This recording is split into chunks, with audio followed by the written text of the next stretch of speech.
Ladies and gentlemen, please rise and remain standing for the arrival of the official party, the national anthem, and the invocation.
The national anthem will be sung by musician second class Nina Church, United States Navy, Navy Band Northeast.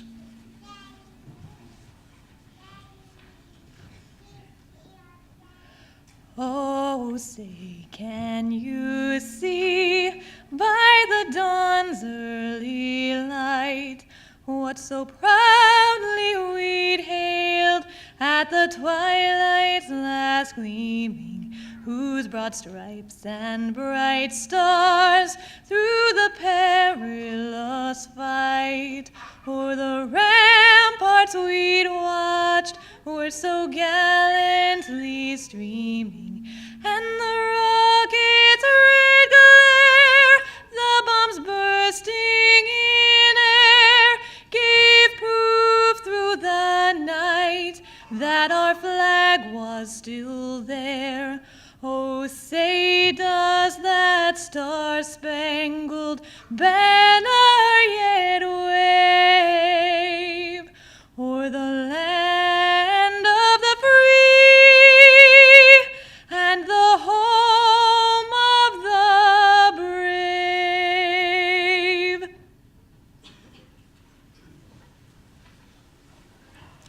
Commander Douglas E. Rosander, the Naval War College chaplain, will now deliver the invocation.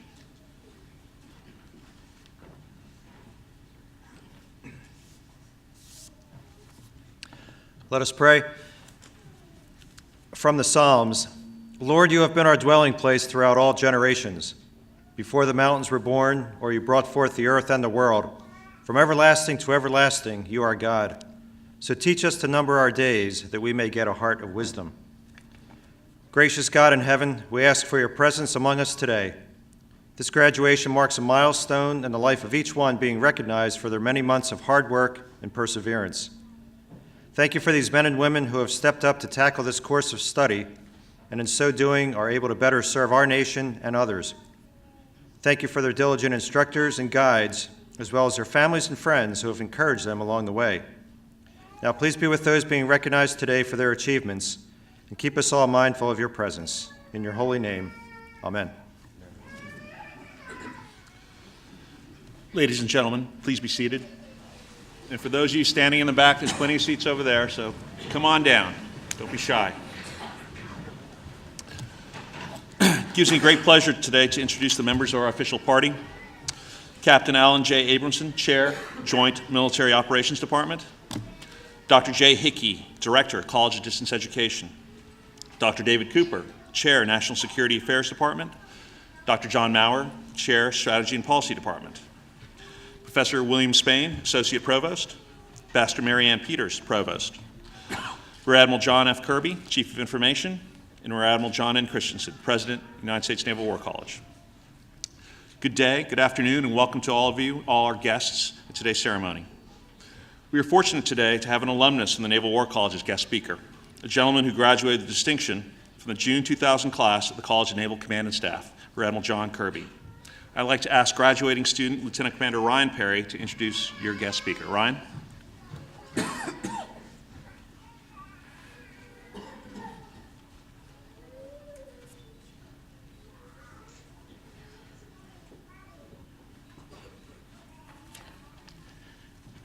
Good afternoon, ladies and gentlemen. My name is Lieutenant Commander Ryan Perry. I thought if I could get up here for just a moment, my mother-in-law might be fooled into thinking that I was a valedictorian or the honor graduate, but I don't think it's working. Actually, I'm honored today to introduce our guest speaker. I thought I'd just tell a couple of quick stories that will hopefully tell you a little more than his bio does about who Admiral John Kirby is. For the last 3 years prior to coming here, I had the opportunity to work for Admiral Kirby as we worked for the chairman of the Joint Chiefs of Staff, Admiral Mike Mullen. And I remember distinctly one of my first trips. As you imagine, there's a lot of trips in that type of job.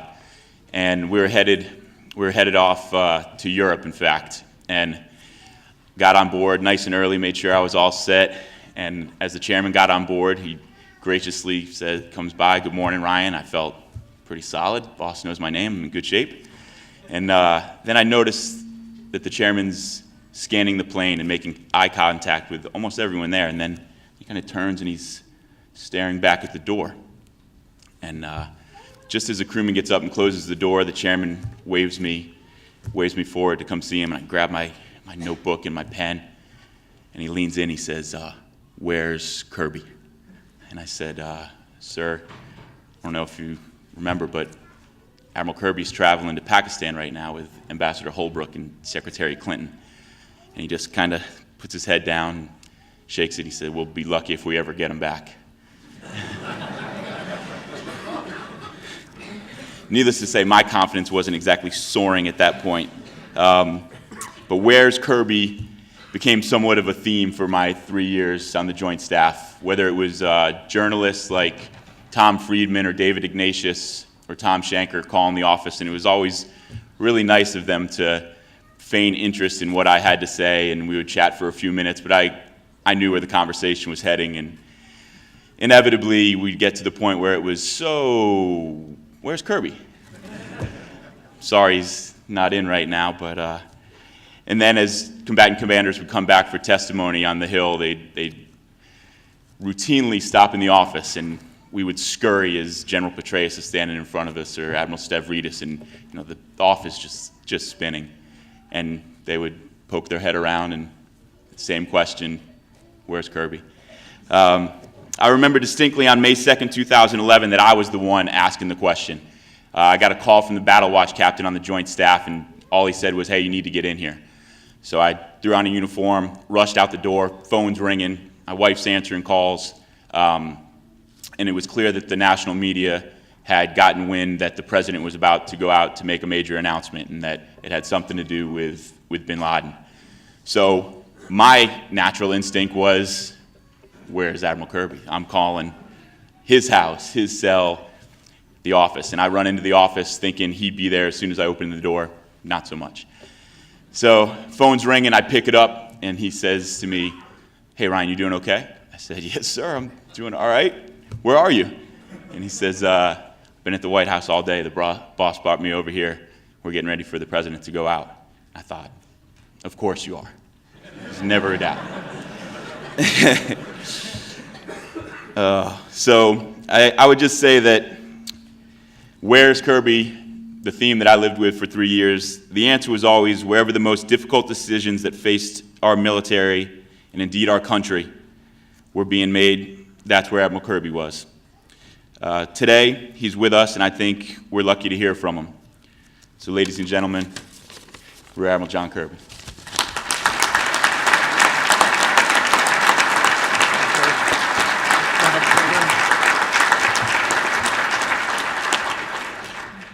Thank you. Ryan's next job is on my staff, so that would explain the glowing introduction I just got. Lieutenant Commander Fit Reps are coming up, and I will try to remember it. Well, thanks, and good afternoon, everyone. Admiral Christenson, Ambassador Peters, distinguished faculty members, War College staff, and of course you, the graduating class, and your families. Thanks for the privilege of being able to say a few words today. It's great to be back in Newport. I love this town. This is where I met my wife in OCS. We went through it together, commissioned on the same day in '86, and Newport is a very special place to me and my family, but also has been instrumental in helping me in my career. So I'm just thrilled to have this opportunity. First of all, to the graduates, congratulations and well done to you all. The seminar debates are over. You are now free to argue with one another as loudly and as profanely as you wish without worrying about your class participation grade. The exams and papers are finished. No more playing with font size and margin width to meet the requisite number of pages. Yes, I did that too. No more need to footnote ideas which you believe you came up with in the first place anyway. Most importantly, no more having to decide what you're going to wear every day. Isn't it great to be back in uniform? There's nothing quite like being able to wear the same shirt and pants for a week or more. And there's no better color for socks than black, which, if you're careful, you can also stretch out to last a few days. So speaking of being back in uniform, I would like to ask all of those in the graduating class, actually in the room in general, if you served in Iraq or Afghanistan, please stand and be recognized.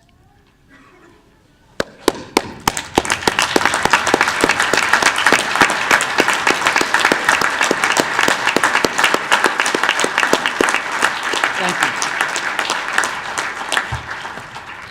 Thank you very much for your service and for what you and your families have endured. I also want to thank you for all that you accomplished in both those places. And I know there's still fighting going on. It's important for us all to remember that we still have 60-some-odd thousand troops in Afghanistan doing very, very difficult work under critical circumstances.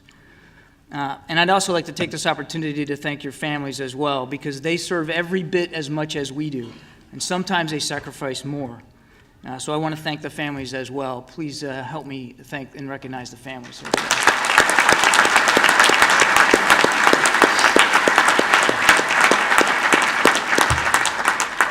Now I have to ask some of you students, how many of you, just by a show of hands, would subject your loved ones to reading your papers for you, proofreading them or reading them out loud to them? Raise your hand if you did that. Yeah. I did the same thing, still do. The good news is I did read this speech to my wife. The bad news is she absolutely hated it, so we'll just get through it. For most of you, military and civilian alike, it's now time to return to the field and to the fleet, to your specialties, to your service. And when you do, I hope you take with you, as I did, a genuine appreciation for the quality of the education that you received here. And a recognition that the staff and the faculty, first rate by any academic measure, remain resources for you wherever you go. I know you would agree with me that they have taught you far more than what can be learned solely in the reading and in the lectures. They have taught you to think critically, to challenge assumptions, to draw new conclusions, to view problems from another's perspective. I worked very hard as a student here, and I'm proud of that. They made me work hard. As said in the introduction, I graduated from the junior course in 2000 and went straight to the staff of a numbered fleet, where I met a brand new three-star by the name of Mike Mullen. I scarcely left his side for the next 11 years, serving as his spokesman right up until his retirement in 2011. Many were the times I called my professors here, once even from a hotel in Islamabad, looking for guidance, reading recommendations for Admiral Mullen, or even just a fresh view of a current event. They never turned me away. Not even Professor Norton, who actually was the one who took that call in the middle of his night here in Newport. They never failed to help me make sense of things, very often on short notice, and for that, I have remained eternally grateful. You will be too. I ask you now, please, to show your appreciation for the terrific faculty here at the War College.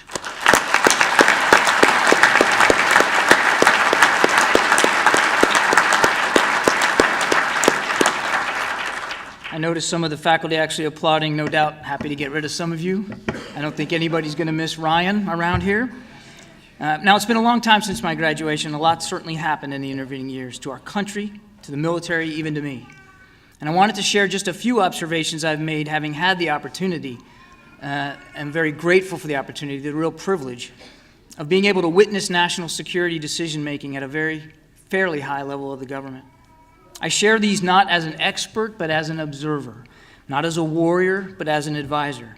I share these in open acknowledgement that I have endured neither the privations of war nor the stress of command.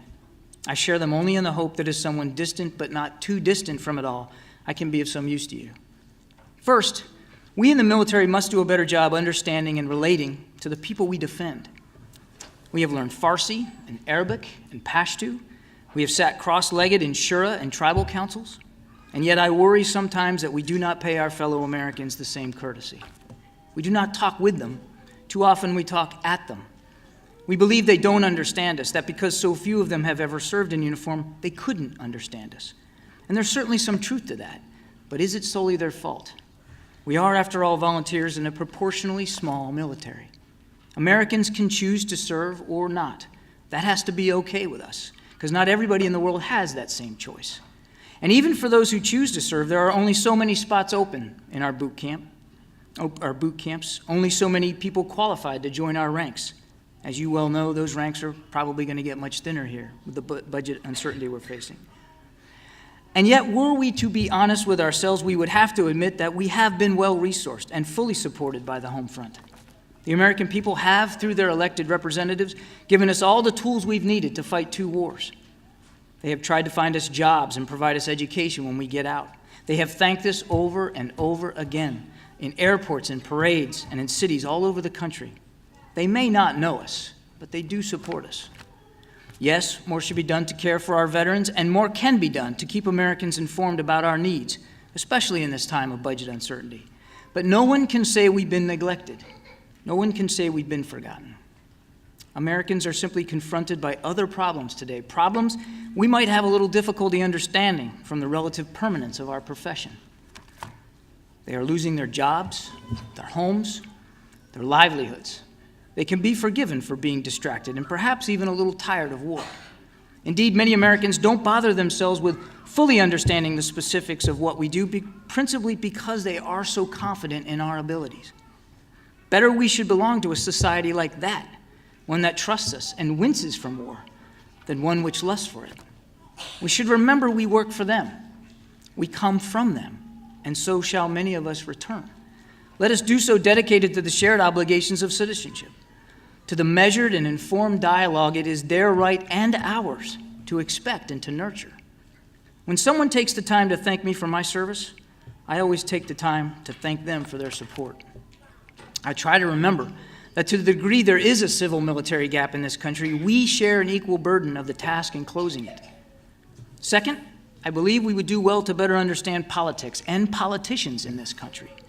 I'm not suggesting we suddenly declare for one party or another. The apolitical nature of the military is foundational, indeed vital to the health of this republic.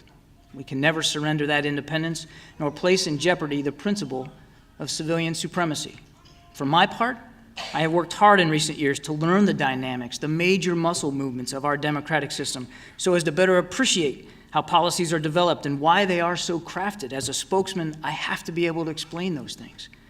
I've also tried to develop, to the degree I can, healthy relationships on Capitol Hill and in the interagency, in the White House, at the State Department. These are, after all, the very decisions and decision makers that drive our budgets, our strategies, our operations. We ignore them at our own peril. I know you have studied and considered this very notion here, and I hope it stays with you.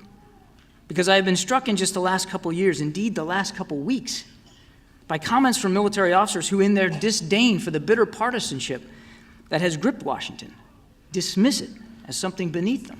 It is not beneath us. It is over us, and that's the whole point. Political discourse may appear messy and ugly and even at times unseemly to us, but it is the province of civilian control, the very business of governing. And if we have any hope of properly advising our civilian masters, of speaking truth to power, we must take the time to understand them, their worldview, and yes, even the most acrimonious of their arguments.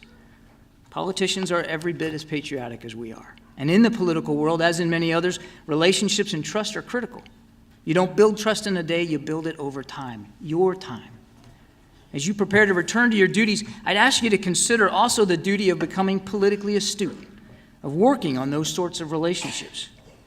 Remember, there is a vast difference between being politically astute and politically active. The former renders our advice and counsel,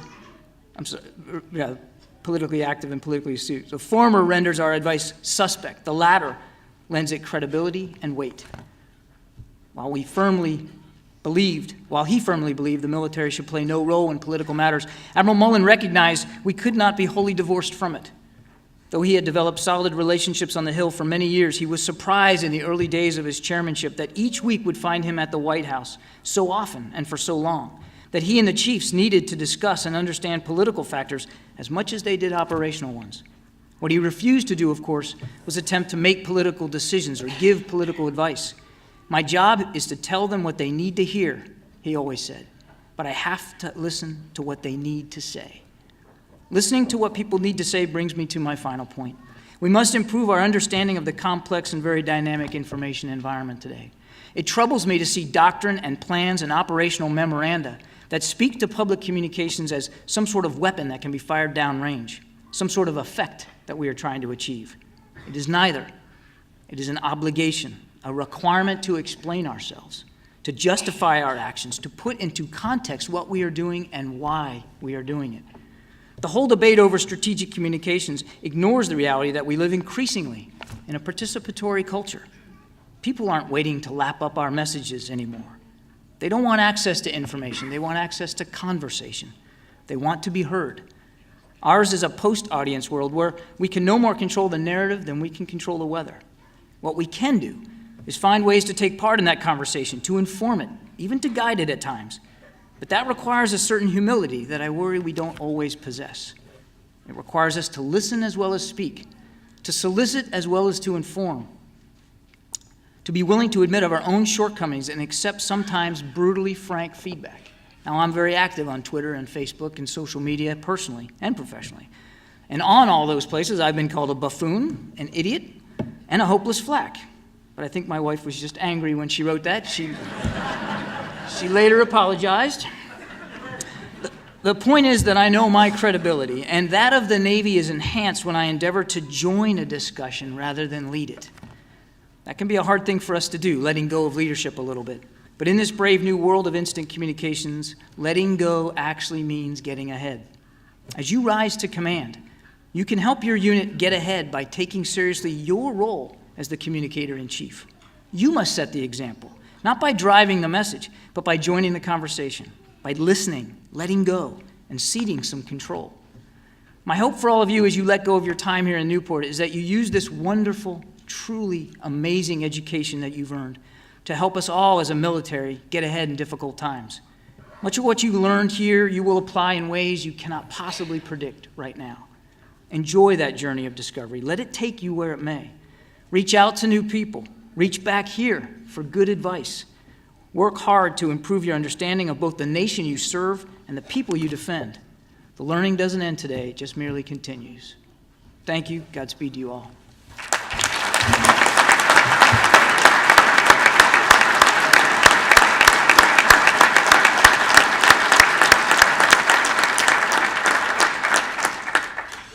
Admiral Kirby, on behalf of the students, staff, and faculty, welcome back to Newport, and thank you again for your comments. For each graduating class, one student is selected for recognition as the President's Honor Graduate. This award is presented to the student who best displays the high standards of academic performance, Naval War College activities, participation in civic and community service, and the promotion of military services in the public interest. For the College Naval Command and Staff, the honor graduate for the February 2013 graduating class is Lieutenant Commander Greg Malandrino, United States Navy. Greg, would you please come up to the stage to receive your awards?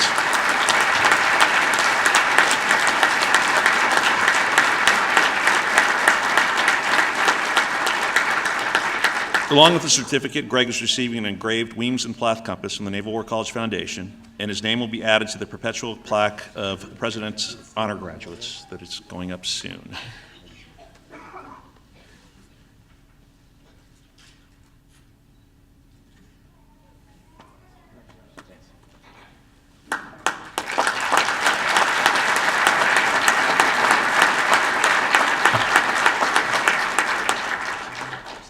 We'll now give Greg a few moments to address his fellow graduates and classmates. Good afternoon, ladies and gentlemen. It's a great honor to be accepting this award for the junior class. Firstly, I'd like to thank my wife, Susan. During the past year, Susan's mastered the amazingly difficult task of being the mother of 2 newborn twins. More importantly, she's also definitely endured my spending so much time at home, which has been a hazard to her rather than being deployed. Secondly, I'd like to extend a special thanks to the classmates and moderators that were in my 3 seminars. Thank you for listening to me rant about the irony of studying Navy doctrine. Also, thanks for acting interested as I continue to ramble on about how important naval aviation is and how cool it was to fly the F-14 Tomcat. My year here at the Naval War College has been immensely rewarding. Being able to take the time to truly reflect at an operational and strategic level instead of only executing tactical crisis management has been invaluable to me as a professional. Reading and studying about the actions of past great commanders and listening to the words of current flag officers has shown me the timeless value of what we study here at the War College. Our studies and experiences have sharpened our minds for our future careers. And in our current era of constrained budgets, it will be our minds rather than our weapon systems which will be our primary strength. Regardless of whether or not you read every word in the course or merely mastered Wikipedia, I hope your time here has been equally rewarding. Wherever our careers may take us, I trust we've learned and experienced this year will make that journey richer and more satisfying.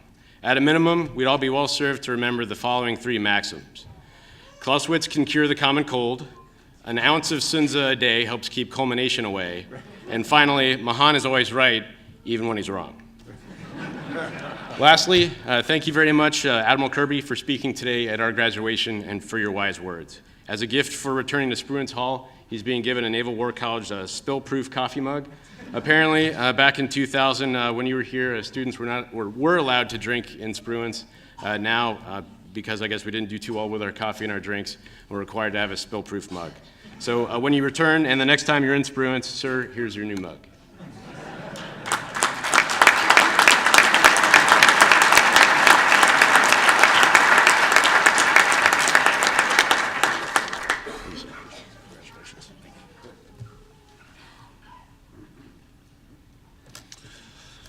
A Master of Arts degree in National Security and Strategic Studies will now be conferred to the graduates. Will the graduates please rise? Admiral Christenson, I have the honor to present the February graduates of the Naval Command and Staff, of the College of Naval Command and Staff, candidates for the Master of Arts in National Security and Strategic Studies. They have been thoroughly examined and approved by the faculty. By the power vested in me by the Secretary of the Navy, the accreditation of the New England Association of Schools and Colleges, and the Chairman of the Joint Chiefs of Staff, I confer upon you the appropriate degrees and diplomas.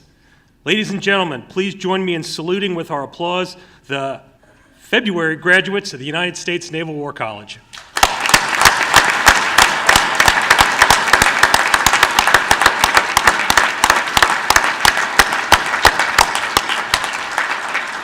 Thank you, Admiral.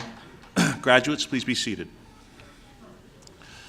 Beyond the requirements for graduation, certain individuals have distinguished themselves through academic excellence. For those in the top 5%, they are receiving a diploma with highest distinction. Those in the next 15% will receive a diploma with distinction. Graduates now receive their diplomas. Graduates from the College of Naval Command and Staff, please proceed to the stage as your name is read. Guests are welcome to come down and take photographs. Again, please try to hold your applause, though, until the names have all been read. Admirals, Ambassador, Professor Payne, if you'll please rise. Presenting the graduating members of the College of Naval Command and Staff and their next duty assignment. Graduating with distinction, Lieutenant Commander J.P. Aldea, United States Navy. His next assignment is Joint Regional Intelligence Center, New Orleans, Louisiana.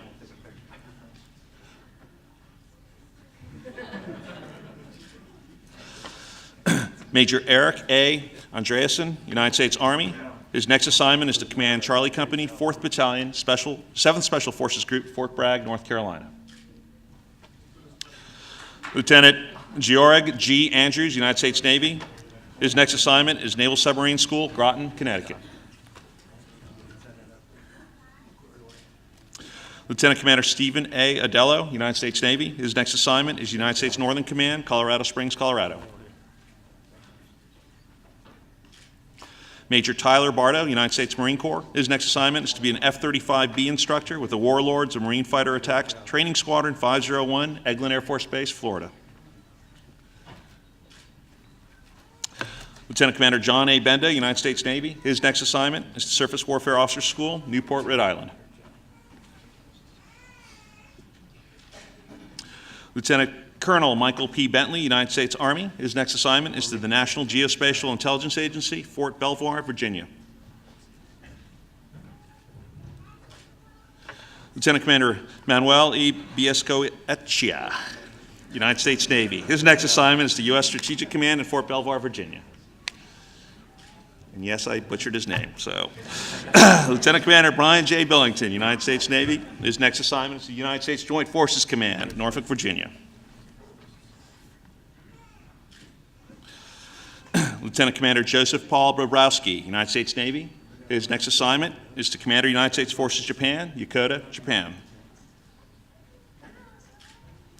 Lieutenant Commander Brian J. Boudreau, Supply Corps, United States Navy. His next assignment is to Fleet Logistics Center, Corpus Christi, Texas. Lieutenant Commander Richard D. Bunting, Jr., United States Navy. His next assignment is to the National Maritime Intelligence Center, Suitland, Maryland. Lieutenant Commander Marcus D. Cantu, United States Navy. His next assignment is U.S. Strategic Command, Offutt Air Force Base, Nebraska. Lieutenant Commander William L. Chamley, Jr., Supply Corps, United States Navy. His next assignment is to Fleet Cyber Command, United States 10th Fleet, Fort Meade, Maryland. Lieutenant Commander Tilford T.C. Clark, Medical Service Corps, United States Navy. His next assignment is to the Bureau of Medicine and Surgery, Falls Church, Virginia. Graduating with highest distinction, Major Matthew C. Danner, United States Marine Corps. He'll continue his studies at the Naval War College with the Maritime Advanced Warfighting School, MAWS. Lieutenant Commander Adam Johnson Diaz, United States Navy. His next assignment is to the Military Entry Processing Station, East Lansing, Michigan. Lieutenant Commander William Patrick Fallon, United States Navy. His next assignment is to United States Africa Command, Stuttgart, Germany. Lieutenant Commander Andrew H. Gilbert, United States Navy. His next assignment is to the Center for Special Operations, MacDill Air Force Base, Florida. Lieutenant Commander Samuel Addison Gray, United States Navy. His next assignment is to Special Operations Command Pacific, IAEA, Hawaii. Graduating with distinction, Major Martin J. Hendricks, United States Army. His next assignment is to the G3 1st Theater Sustainment Command, Fort Bragg, North Carolina. Lieutenant Commander Lucas J. Hodgkins, United States Navy. His next assignment is to the Navy Information Operations Detachment, Digby, England, United Kingdom. Lieutenant Commander Misty D. Hodgkins, United States Navy. Her next assignment is to the Cryptologic Services Group, Molesworth, England, United Kingdom. Lieutenant Commander Dante L. Jackson, United States Navy. His next assignment is to the Crow's Nest of Patrol Squadron 30, Jacksonville, Florida. Lieutenant Commander Jeffrey Allen Chanis, United States Navy. His next assignment is to the United States Pacific Command, Pearl Harbor, Hawaii. Lieutenant Commander Ken J. Kleinschnicker, United States Navy. His next assignment is to the Naval Special Warfare Development Group, Damneck, Virginia. Lieutenant Commander William C. Klutz, III, United States Navy. His next assignment is to the Joint Staff, Hampton Roads, Norfolk, Virginia. Lieutenant Commander Sean P. Knight, United States Navy. His next assignment is to U.S. Africa Command, Stuttgart, Germany. Lieutenant Commander Thomas Eugene Lansley, United States Navy. His next assignment is to Headquarters, NATO Supreme Allied Commander Transformation, Norfolk, Virginia. Lieutenant Commander Jason N. Lester, United States Navy. His next assignment is to Chief of Naval Operations Staff, Arlington, Virginia.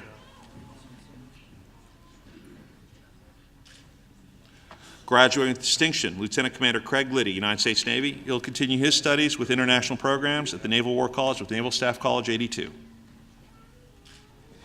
Graduating with highest distinction, Lieutenant Commander Chad J. Livingston, United States Navy. His next assignment is to U.S. Strategic Command, Offutt Air Force Base, Nebraska. Lieutenant Commander John S. Lucas, United States Navy. His next assignment is to Expeditionary Training Group, Virginia Beach, Virginia. Graduating with highest distinction, Lieutenant Commander Gregory P. Malandrino, United States Navy. His next assignment is to the Joint Staff, Arlington, Virginia.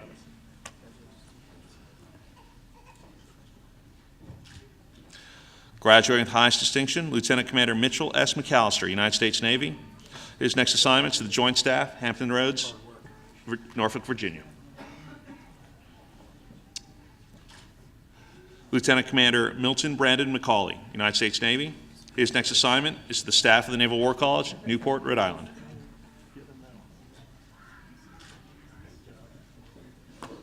Major Omar S. Mohammed, United States Army. He's assigned to the Naval War College, Newport, Rhode Island, while awaiting follow-on orders. Lieutenant Commander Matthew T. Mullins, United States Navy. He's continuing his studies with international programs at the Naval War College with Naval Staff College 82.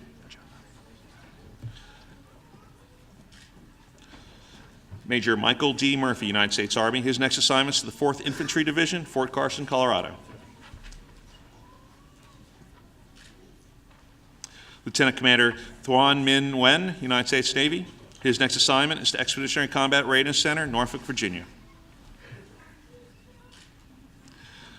Lieutenant Commander Roger Dalton Nisbet, United States Navy. His next command is U.S. Cyber Command, Fort Meade, Maryland. Lieutenant Commander Christopher J. Passantrilli, United States Navy. His next assignment is the United States Joint Forces Command, Norfolk, Virginia. Graduating with distinction, Major Ian C. Palmer, United States Army. His next assignment is the Joint Staff, J3, Pentagon, Arlington, Virginia. Lieutenant Commander John Gunnett Parkett, United States Navy. His next assignment is the United States Northern Command, Colorado Springs, Colorado. Lieutenant Commander Ryan M. Perry, United States Navy. His next assignment is the Chief of Information, Arlington, Virginia.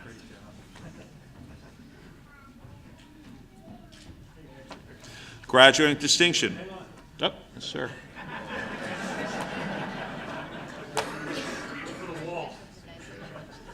Graduating with distinction, Lieutenant Commander Brian St. George Pinckney, United States Navy. His next assignment is to the Fighting Swordsman of Strike Fighter Squadron 32, Virginia Beach, Virginia. And graduating with distinction is better half, Lieutenant Commander Susan M. Pinckney, United States Navy. Her next assignment is to the Dragon Whales of Helicopter Sea Combat Squadron 28, Norfolk, Virginia. Get back up there. The boss has spoken. We know who you're talking about.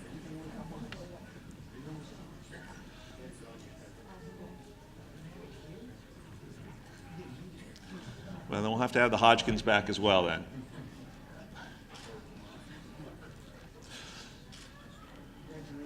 Lieutenant Commander William J. Plummer III, Medical Service Corps, United States Navy. His next assignment is the 1st Marine Expeditionary Force, Camp Pendleton, California. And actually, the Hodgkins, you guys come up here because we're going to do the same for you since we did that for the... Come on, you two get up here. Just come over to this side. All right, but we'll continue going. Graduating with distinction, Lieutenant Commander John D. Parado, United States Navy. His next assignment is the U.S. Special Operations Command, the Washington, D.C. Liaison Office, Arlington, Virginia. And then we're going to skip here for a second, and we'll let the Hodgkins come up because they too are a married couple, and so we can't do one for the Pinckneys. And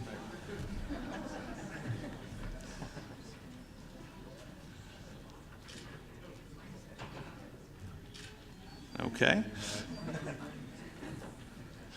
Graduating with distinction, Major Nicholas Edwin Prisco, United States Army. His next assignment is to the J3 at headquarters, United States Forces Korea, Seoul, South Korea. Lieutenant Commander Josh Rawl, United States Navy. His next assignment is to continue as a student at the Maritime Staff Operators Course, Newport, Rhode Island.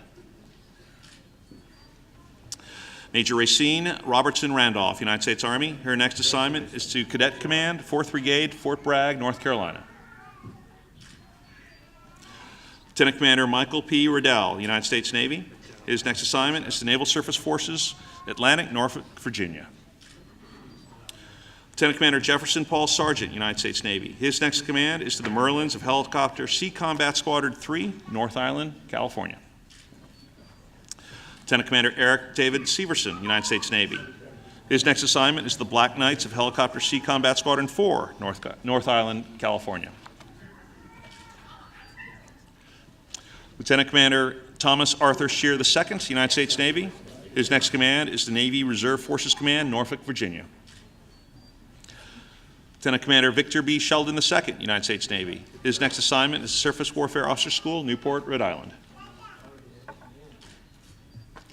Lieutenant Commander Andrew J. Schulman, United States Navy. His next assignment is to U.S. Special Operations Command, MacDill Air Force Base, Florida. Graduating with distinction, Lieutenant Commander Jeffrey A. Sizemore, United States Navy. His next assignment is the Surface Warfare Officer School, Newport, Rhode Island. Lieutenant Commander Thaddeus T.O. Smith, United States Navy. His next assignment is at Training Wing 5, Milton, Florida. Lieutenant Commander Patrick Roxy Snow, United States Navy. He's continuing his studies with international programs at the Naval War College with Naval Staff College 82. Major Kenneth E. Sosa, United States Army. His next assignment is the Army Explosive Ordnance Directorate, G38, with duty with the Federal Bureau of Investigations at Quantico, Virginia. Lieutenant Jason W. Spray, United States Navy. His next assignment is the Naval Submarine School, Groton, Connecticut. Major Jason Robert Stratus, United States Army. His next assignment is the 3rd Brigade, 1st Infantry Division, Fort Knox, Kentucky. Lieutenant Commander Andrew M. Sylvia, United States Navy. His next assignment is the Tactical Air Control Squadron 11, Coronado, California. Lieutenant Commander Russell P. Thiem, United States Navy. His next assignment is the Commander, U.S. Pacific Fleet, Pearl Harbor, Hawaii. Lieutenant Commander Brian Paul Watt, United States Navy. His next assignment is the Sun Kings, a Carrier Airborne Early Warning Squadron 116, Point Mugu, California.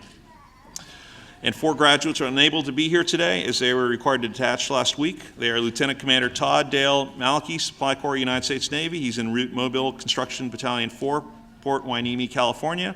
Graduating distinction, Major James Michael Maudlin, Jr., United States Army. He's en route to 5th Squadron, 73rd Cavalry Regiment, 82nd Airborne, Fort Bragg, North Carolina. Lieutenant Commander Hector B. Reyes, United States Navy. He's en route to Expeditionary Combat Readiness Center, Norfolk, Virginia. And graduating distinction, Major Bree M. Washburn, United States Army. Her next assignment is to the Joint Special Operations Command, Fort Bragg, North Carolina. Ladies and gentlemen, please join us in a round of applause for our graduates and their families.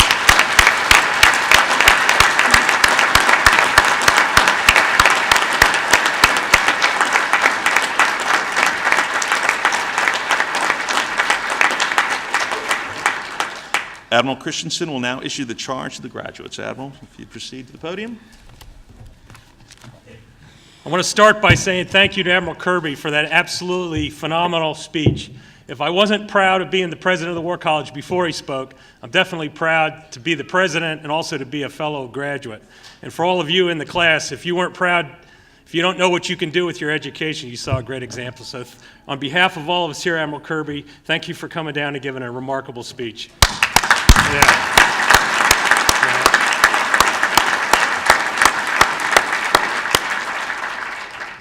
Next, I want to thank all the people that made this ceremony possible. Dean Kelladai, as usual, great leadership. Diana, you and your team.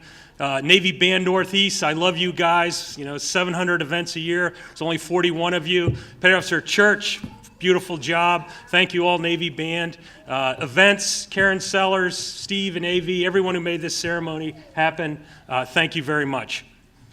Next up, I usually talk about the families and the faculty, but I'm going to call an audible here. I think the faculty and staff and the students know how I feel about them, but I was just walking down to the library, walking down to eat lunch, and I walked by the bookstore, and somebody had told me the other day that one of our graduates we're very proud of, retired 4-star Army General McChrystal, who now teaches at Yale, wrote a book about his experience, his recent experience, and he had some nice things to say about the Naval War College. So I stopped in the bookstore and I grabbed it, and I just highlighted 4 paragraphs, and I don't have my glasses, so I hope I can read it. But this is for the faculty, and this is for the families here. I just thought I'd read this to you, a brand new book. Sited in scenic Narragansett Bay, the Naval War College was academically stimulating beyond anything I'd yet experienced. Unlike more structured programs with long class hours, the Navy emphasized extensive reading, punctuated by limited but focused seminars. I'd always loved to read, and the instructors pushed me into the words of Clausewitz, Homer, and others that helped build a firmer foundation of knowledge. So, faculty, for what you did for General McChrystal, for what you did for this class, and for what you do all of us every day, thank you very much for pushing us. Ambassador Peters, the Dean of Faculty, and Bill Spain, thank you all very much for that. Great job. Yeah.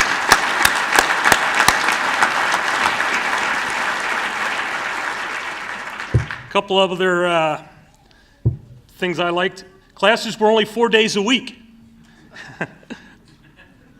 I played on the class basketball team with Tim McHale and Ray Odierno. I prepared for and ran the Boston Marathon on Patriots Day. And Annie, Sam, and I enjoyed exploring New England. So for all of you, I know I challenged you to get out of Newport and enjoy one of the greatest parts of the country. Hopefully you got to do that. And never forget this part of the country. It's a great opportunity. And that's for you families too. I hope your spouses here, your service members took good care of you.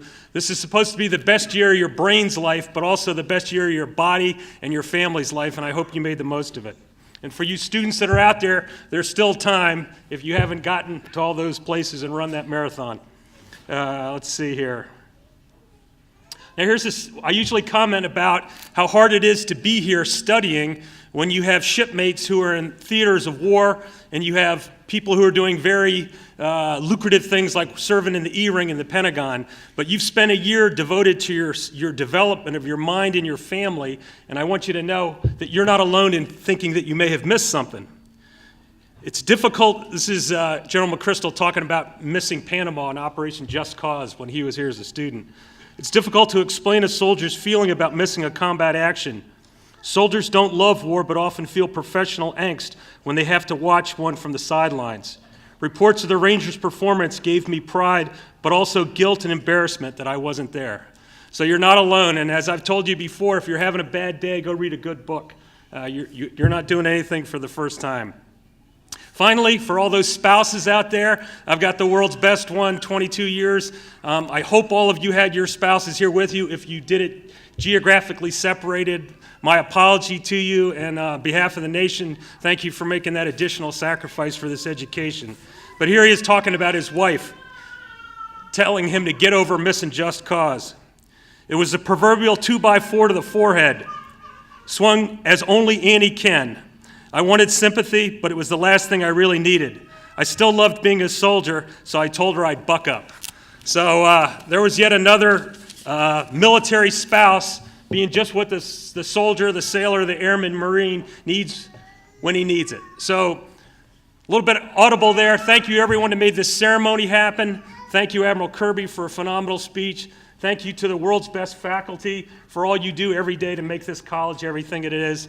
To all you students, good luck out there. I love to say it, but to whom much is given, much is expected. And you've been given an unbelievable year, and much is expected of you to make the most of it. And I think Admiral Kirby is a perfect example of someone who made the most of it. Thank you all. God bless you all.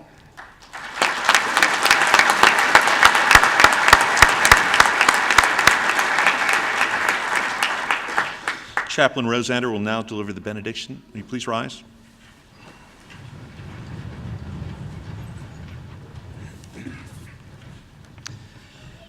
Let us pray. Eternal Father, for these men and women, a rigorous and challenging academic year is now at a close, but their voyage continues. As they go from here, serving on land, sea, or air, within our nation and beyond, may their knowledge, skills, wisdom, and friendships be fully utilized in maintaining peace and security. Enable them with honor, courage, and commitment in all things, and protect them as they serve. We also ask that you watch over those who serve today in harm's way. Please be near to their families and those who still recover from the effects of war. And now bless these men and women as they go forth to do great things. Thank you for the service they render to our great nation. Please be with them and their families as they depart for new destinations and challenges. Amen.